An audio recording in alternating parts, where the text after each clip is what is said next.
नमस्कार दोस्तों, स्वागत है आप सभी का हमारे यूट्यूब चैनल इजी कंपटीशन पर। तो दोस्तों, यह आज भारतीय प्राचीन इतिहास के 5वीं वीडियो है, जिसके अंतर्गत हम बौद्ध धर्म के बारे में विस्तृत रूप से जानकारी प्राप्त करेंगे। और बौद्ध धर्म के अंतर्गत बौद्ध धर्म की धार्मिक विशेषताएं, बौद्ध धर्म का जो साहित्य है, बौद्ध धर्म की जो मुख्य शाखाएं हैं हीनयान एवं महायान, एवं जो अन्य महत्वपूर्ण तथ्य हैं, उन सभी महत्वपूर्ण तथ्यों को हम इस एक वीडियो के अंतर्गत कवर करेंगे। तो दोस्तों, वीडियो की शुरुआत करते हैं। तो बौद्ध धर्म, जैसा कि नाम से ही प्रतीत होता है, इसके संस्थापक गौतम बुद्ध जी थे। गौतम बुद्ध जी के नाम पे ही धर्म का नाम बौद्ध धर्म पड़ा है। गौतम बुद्ध का हम परिचय देख लेते हैं। तो नाम गौतम बुद्ध है। इन्हें एशिया का ज्योतिपुंज भी कहा जाता है। गौतम बुद्ध के बचपन का नाम सिद्धार्थ था। गौतम बुद्ध का जो जन्म हुआ था 563 ईसा पूर्व में हुआ था, और इनका जन्म स्थान कपिलवस्तु के लुम्बिनी में इनका जन्म हुआ था। गौतम बुद्ध की माता का नाम महामाया था। पिताजी का नाम शुद्धोधन था। गौतम बुद्ध जी की पत्नी का नाम यशोधरा था, और इनका विवाह 16 वर्ष की छोटी सी आयु में इनके घर वालों ने करवा दिया था। और इनका एक पुत्र था जिनका नाम राहुल था। तो दोस्तों, जन्म के 7वें दिन ही गौतम बुद्ध की माता का देहावसान हो जाने के कारण गौतम बुद्ध का जो पालन पोषण है वह उनकी माता, सौतेली माता प्रजापति गौतमी ने किया था। किसने किया था? प्रजापति गौतमी ने। प्रजापति गौतमी जी गौतम बुद्ध की सौतेली माता थी। ठीक है दोस्तों। तो गौतम बुद्ध जी का जो बाल्यकाल था, वह अपने बाल्यकाल से ही आध्यात्म के प्रति आकर्षित रहा करते थे। उन्होंने जब वे बड़े होने के बाद अपने साम्राज्य में भ्रमण करने के लिए गए, तो गौतम बुद्ध जी ने समाज में व्यक्ति के जीवन की 4 अलग अलग दयनीय अवस्थाओं को देखा, जिस कारण उनके मन में वैराग्य उत्पन्न हो गया। ठीक है दोस्तों। अब ये 4 अलग अलग दयनीय अवस्थाएं कौन कौन सी थी? तो इसमें पहला था बीमार व्यक्ति, दूसरा था बूढ़ा व्यक्ति, तीसरा था व्यक्ति का शव, और चौथा था सन्यासी जीवन। यह जो 4 अवस्थाएं गौतम बुद्ध जी ने अपने साम्राज्य में देखी, तो उनका मन समाज से ऊब गया और उनके मन में जोग उत्पन्न हो गया, अर्थात वैराग्य उत्पन्न हो गया। तो यही इन सभी समस्याओं को देखते हुए, इन 4 अवस्थाओं को देखते हुए, मात्र 29 वर्ष की छोटी सी अवस्था में उन्होंने गृह त्याग कर दिया। और गृह त्याग को बौद्ध धर्म के अंतर्गत क्या कहते हैं? महाभिनिष्क्रमण। क्या कहते हैं? महाभिनिष्क्रमण। अर्थात गौतम बुद्ध जी ने 29 वर्ष की अवस्था में महाभिनिष्क्रमण कर दिया था। ठीक है, आगे बढ़ते हैं। तो गृह त्यागने के उपरांत गौतम बुद्ध जी दिव्य ज्ञान की खोज में इधर उधर भटकते रहे। फिर उन्हें अलार कमान जी मिले। अलार कमान जी ही गौतम बुद्ध जी के पहले धार्मिक गुरु थे, और इन्हीं के माध्यम से गौतम बुद्ध जी ने सांख्य दर्शन की शिक्षा भी अर्जित की थी। अर्थात गौतम बुद्ध जी के गुरु कौन थे? पहले गुरु कौन थे? अलार कमान जी थे। और अलार कमान जी से इन्होंने किस चीज़ की शिक्षा अर्जित की थी? सांख्य दर्शन की शिक्षा अर्जित की थी। इसके बाद गौतम बुद्ध जी सारनाथ में अपने 5 मित्रों के साथ इन्होंने बहुत वर्षों तक घोर तपस्या करी, और उसके उपरांत ये ज्ञान प्राप्ति करने के लिए गया की ओर चल दिए।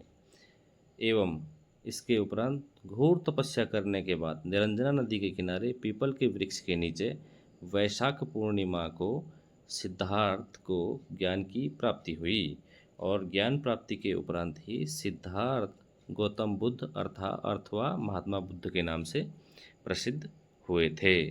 तो इन्हें कौन सी नदी के तट पर ज्ञान की प्राप्ति हुई थी? निरंजना नदी के तट पर पीपल के वृक्ष के नीचे वैशाख महीने की पूर्णिमा तिथि को यह ध्यान रखना है। ठीक है दोस्तों, आगे बढ़ते हैं।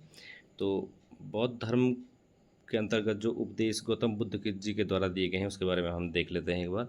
तो गौतम बुद्ध जी ने अपना पहला उपदेश पाली भाषा में दिया था। किस भाषा में दिया था? पाली भाषा में दिया था। और यह उपदेश इन्होंने कहाँ दिया? सारनाथ में दिया। तो गौतम बुद्ध जी ने अपना पहला उपदेश पाली भाषा में सारनाथ में दिया, और इनके पहले उपदेश को बौद्ध ग्रंथों में धर्म चक्र प्रवर्तन कहा गया है। क्या कहा गया है? धर्म चक्र प्रवर्तन। और गौतम बुद्ध जी ने अपने सर्वाधिक उपदेश श्रावस्ती में दिए, और यह श्रावस्ती तत्कालीन कौशल देश की राजधानी हुआ करती थी। ठीक है दोस्तों, गौतम बुद्ध जी ने इसके अलावा ज्ञान प्राप्ति के उपरांत 4 कथन कहे, जिसमें पहला था यह संसार दुखों से भरा हुआ है। दूसरा कथन था हर दुख का कोई न कोई कारण है और वह किसी न किसी कारण से संबंधित है। तीसरा कथन था दुखों का सबसे बड़ा कारण इच्छा होती है। और चौथा था कि इच्छा पर हम नियंत्रण पा सकते हैं। तो यह 4 प्रकार के जो कथन हैं यह गौतम बुद्ध द्वारा दिए गए हैं। और बौद्ध धर्म के त्रिरत्न हैं दोस्तों, इनको भी हम देख लेते हैं। पहला है बुद्ध, दूसरा है धम्म संघ, माफ़ कीजिएगा, और तीसरा है धम्म। तो बुद्ध संघ धम्म, यह बौद्ध धर्म के त्रिरत्न हैं, बौद्ध धर्म के त्रिरत्न। ठीक है दोस्तों, आगे बढ़ लेते हैं। तो बौद्ध धर्म में दोस्तों अलग अलग जो अवस्थाएं हैं जीवन की, उसके लिए अलग अलग प्रकार के प्रतीक चिन्हों का उपयोग किया गया है, तो उसको देख लेते हैं। तो जन्म के लिए कमल एवं सांड का प्रतीक चिन्ह उपयोग किया जाता है। ग्रह त्याग के लिए घोड़े का प्रतीक चिन्ह रखा गया है। ज्ञान प्राप्ति के लिए बोधि वृक्ष अर्थात पीपल के वृक्ष को रखा गया है। निर्वाण प्राप्ति के लिए पद चिन्ह को प्रतीक चिन्ह के रूप में रखा गया है। और मृत्यु को प्राप्त होने के उपरांत स्तूप को प्रतीक चिन्ह के रूप में रखा गया है। तो ये स्तूप ही होते थे। जब भी हम मौर्य साम्राज्य देखेंगे तो उस समय भी हम स्तूप के बारे में जानकारी प्राप्त करेंगे। अभी के लिए केवल इतना ही है। इसके अलावा 483 ईसा पूर्व में कुशीनगर में 80 वर्ष की अवस्था में महात्मा बुद्ध जी का निधन हो गया। और निधन होने को बौद्ध धर्म में महात्मा बुद्ध जी के निधन को बौद्ध धर्म में महापरिनिर्वाण कहा गया है। तो महापरिनिर्वाण किसे कहते हैं? महात्मा बुद्ध जी का जब निधन हुआ था तो बौद्ध धर्म में उसे महापरिनिर्वाण कहा गया है। ठीक है दोस्तों, तो महात्मा बुद्ध की अस्थियों को 8 अलग अलग जगहों पर ले जाया गया और उन 8 अलग अलग जगहों पर स्तूपों का निर्माण किया गया। और इन्हीं स्तूपों में जो सबसे बड़ा स्तूप है वह सांची का स्तूप है। ठीक है दोस्तों, आगे बढ़ते हैं। तो बौद्ध धर्म के जो अनुयायी थे वह 2 प्रकार के अनुयायी थे। उनमें पहला जो था वह भिक्षुक कहलाते थे। और भिक्षुक उन्हें कहते थे जो बौद्ध धर्म के प्रचार के लिए संन्यास ग्रहण कर देते थे और संन्यास ग्रहण करने के उपरांत बौद्ध धर्म का प्रचार अलग अलग स्थानों पर जाकर किया करते थे। और दूसरे प्रकार के जो बौद्ध धर्म के अनुयायी थे उन्हें उपासक कहा जाता है। यह वे लोग होते थे जो गृहस्थ जीवन में ही रहते थे और इन्होंने गृहस्थ जीवन में ही रहते हुए बौद्ध धर्म को अपनाया हुआ था। इसके अलावा बौद्ध धर्म के प्रचार प्रसार के लिए 4 संगीतियों का भी आयोजन किया गया था। इनके बारे में हम देख लेते हैं। तो पहली जो संगीति हुई थी 483 ईसा पूर्व में राजगीर में हुई थी। इस समय यहाँ पर जो बौद्ध संगीति हुई थी इसमें जो पुरोहित थे वो महाकश्यप जी थे और उस समय यह अजातशत्रु नामक राजा के सानिध्य में हुई थी। दूसरी जो बौद्ध संगीति हुई 383 ईसा पूर्व में ठीक 100 साल बाद वैशाली में हुई थी। ये इस समय सबाकामी जी पुरोहित थे और कालाशोक राजा था। इसके बाद तीसरी जो बौद्ध संगीति हुई है 255 ईसा पूर्व में हुई है, पाटलिपुत्र में हुई। मोगली पुततिस इस समय पुरोहित थे और अशोक राजा थे। और चौथी जो बौद्ध संगीति हुई है वो ईस्वी में हुई है, यानी कि 1ली शताब्दी में, और कुंडल वन में यह बौद्ध संगीति हुई थी। इस समय वसुमित्र पुरोहित थे और कनिष्क राजा थे। तो यह 4 जो बौद्ध संगीति है ये बहुत इम्पॉर्टेंट है और इसमें स्थान भी पूछा जाता है, वर्ष भी पूछा जाता है और उस समय कौन सा राजा था जिसके सानिध्य में यह संगीति हुई थी वह भी कई बार पूछा जाता है। प्रीवियस ईयर्स के क्वेश्चंस में आप देख लीजिएगा तो वर्ष पूछे गए हैं और स्थान भी पूछे गए हैं। तो पहली जो बौद्ध संगीति हुई है वो 483 ईसा पूर्व में राजगीर में, दूसरी बौद्ध संगीति 383 ईसा पूर्व में वैशाली में, तीसरी बौद्ध संगीति 255 ईसा पूर्व में पाटलिपुत्र में और चौथी जो बौद्ध संगीति है वो 1म शताब्दी में कुंडलीवन में हुई थी। आगे बढ़ते हैं। तो गौतम बुद्ध के उपरांत बौद्ध धर्म की चौथी बौद्ध संगीति के उपरांत माफ़ कीजिएगा बौद्ध धर्म की 2 अलग अलग शाखाओं में विभाजित हो गया था, जिसमें पहली शाखा थी हीनयान और दूसरी शाखा थी महायान। और ये हीनयान और महायान में क्या बेसिक अंतर है वो हम देख लेते हैं। तो हीनयान जो है यह बौद्ध धर्म का सबसे प्राचीन रूप है, जबकि महायान बौद्ध धर्म का नया स्वरूप है।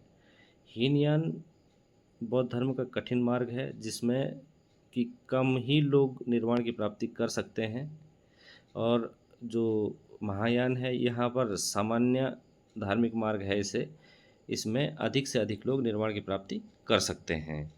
इसके अलावा हीनयान के अंतर्गत इस शाखा के अनुयायी महात्मा बुद्ध को अपना मार्गदर्शक और सामान्य व्यक्ति मानते हैं, जबकि महायान शाखा के अंतर्गत महात्मा बुद्ध को भगवान के रूप में पूजा जाता है।